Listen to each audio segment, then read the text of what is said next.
Hello, Princess on a Pillow here. I am here to do a review slash recap with my opinion on 90 Fiance The Other Way, Season 7, Episode 19. It's titled Khalas. Let's get started with the most boring couple. Greta and Matthew. Why is Greta still in England? Huh? Why is she still there? She dumped Matthew. Why is she still hanging around? Matthew said she's coming over to pick up her crap. You mean to tell me she dumped him, gave him the ring back, told him she didn't love him anymore, wasn't gonna marry him, went to a hotel and left her crap at his house? Why didn't she take her stuff with her? I would have said, well, you gotta take your stuff with you. Why didn't she take her stuff with her? How dare her leave her stuff there?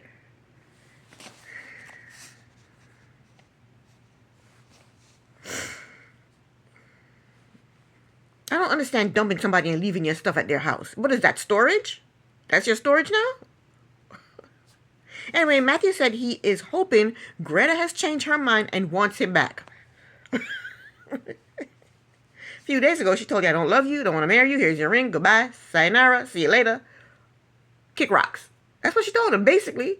And now he's talking about, I hope she changed her mind and wants me back. That poor, sorry sucker. When she gets to the house, he opens up the door and she says, I'm here to get my stuff. And he helped her take her stuff to the Uber. They hugged and then she left. Thank God. I'm glad they didn't stay and talk and nothing. They cut it off. That's it. No more Greta.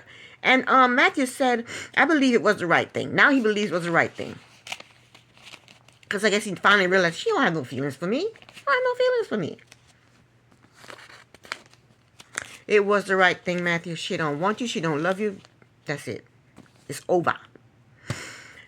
On the ride, she's in her Uber, and Greta says she doesn't have a home in England. She doesn't have a home in the U.S., and so she is stranded. Whose fault is that, Greta? Is it my fault? Is it Matthew's fault? Whose fault is that, Greta?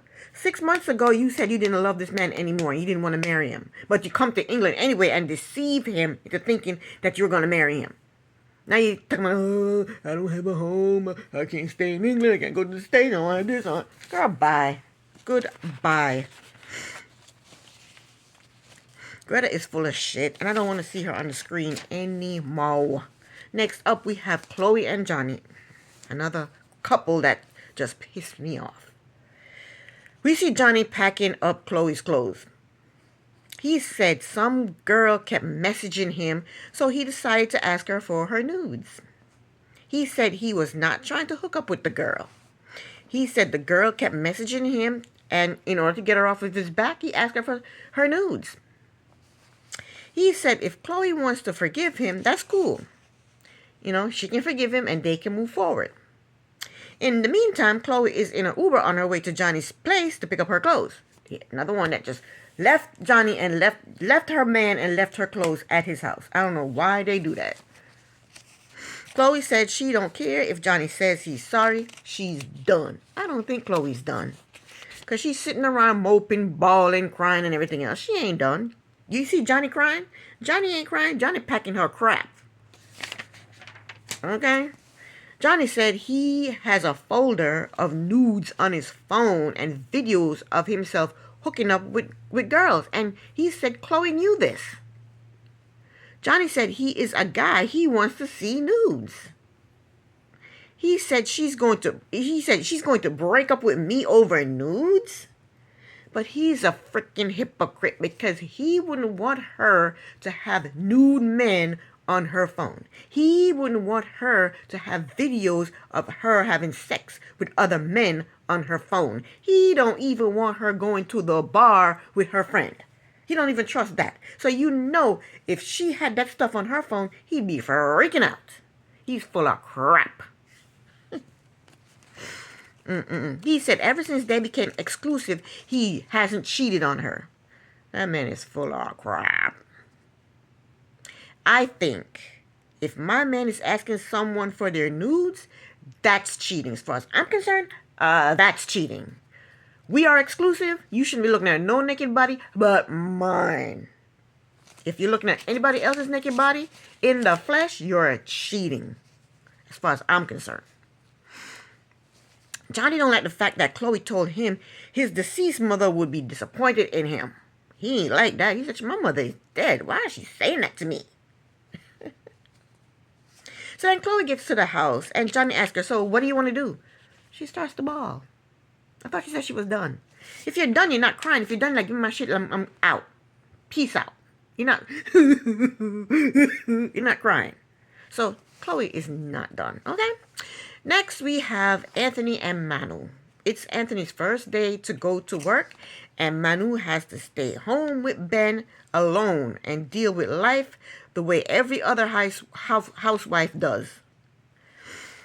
After Anthony left for work, Manu took Ben in his stroller out for a walk. She found a chocolate shop, and the lady in the shop told her that there's nothing in the village. She said there may be a hairdresser, but that's it. If you want anything, you have to, I think, maybe go to the next village, take a bus at 7 in the morning, and go to the next village. Manu started to freak out. She cried and she told Ben, she said, Ben, there's nothing here. There's no pharmacy, Ben. I don't have anything. There's nothing here to do, Ben. What am I going to do, Ben? But Ben is not bothered. Ben is lounging in his stroller, sucking on his pacifier. He ain't thinking about that woman. When Anthony comes home, he brought her flowers. That was nice. He said his work was a lot of manual labor. Anthony said his first day at work was exhausting. He said he spent the whole day setting up camp. But he said he thinks he's going to love the job. Manu told him that her and Ben took a stroll and she had a panic attack because the village has nothing but a chocolate shop and she felt stuck. She told him she needed a car. Anthony told her that he worked 6 days a week and he may have to spend the night and it might be a weekly thing.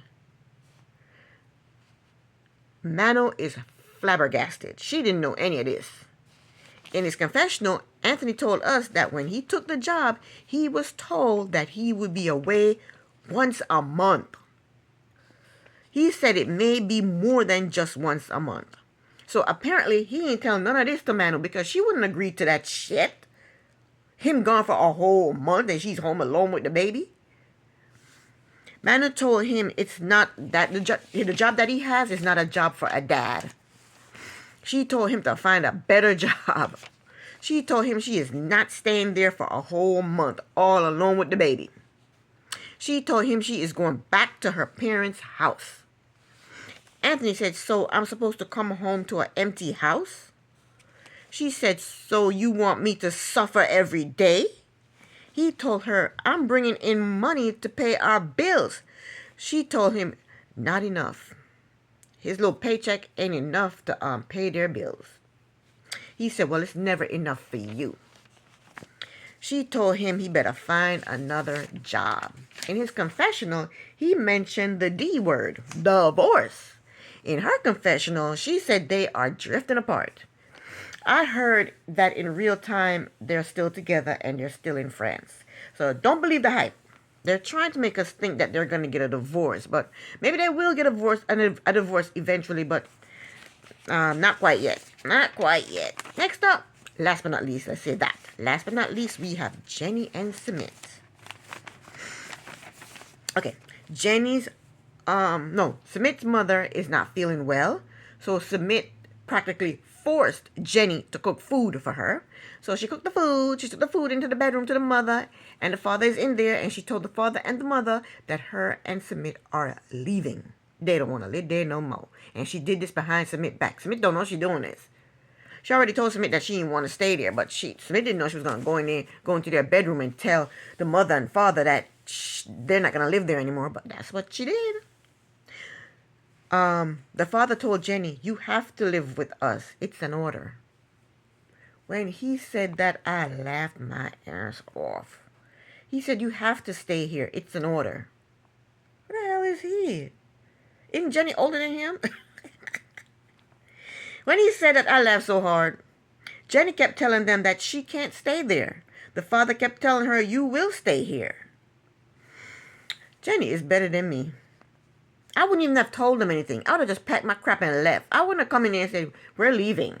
Hell no. I would have packed my stuff and be gone. I had 2 husbands, 2 divorces. And how I left them, I packed my shit, wrote a note, and I was out the door. That's how I did that. That's how you're supposed to do it. Why are you going to tell them I'm leaving? What are you doing that for? Pack your crap and go. That's crazy to me. Telling somebody, I'm leaving. Don't tell them nothing. So next, Sumit took Jenny to a park for some alone time. But it's a place filled with birds, snakes, and spiders, and ducks, and swamps, and it don't look like some place I would want to be. I would want to go to a nice restaurant to have a nice dinner. That's where he better take me. Don't take me to no swamp. I mean, I know he can't afford it, but still, don't take me to a swamp. Sumit told Jenny that he is happy living with the family. Jenny told Sumit that she told his parents that they were moving out. Sumit said, moving out where? Jenny told him they are going to get their own apartment. Sumit asked her if she is out of her freaking mind. Sumit told her that they are depending on his family because they can't afford their own place. Jenny yelled at Sumit and told him, I can't live there. I can't. She yelled at him, and he's just standing there looking at her like, poor Jenny. She's better than me. She's a hell of a lot better than me, because there's absolutely no way I put up with Sumit and his family, especially that mother. Sumit said, no, Jenny said, I don't want to effing live there anymore. She said she can't sit around in her bra and watch TV, or sit around in her underwear and watch TV. She said she's not free anymore. She said her freedom is gone. Jenny said Sumit can stay if he wants, but she's leaving. Jenny said their lives suck. Sumit said, no, my life don't suck. Jenny told him she's done, and then she walked off. And that was the end of the episode. This is the end of my review. Thank you so very much for watching. Princess on a Pillow here. Bye.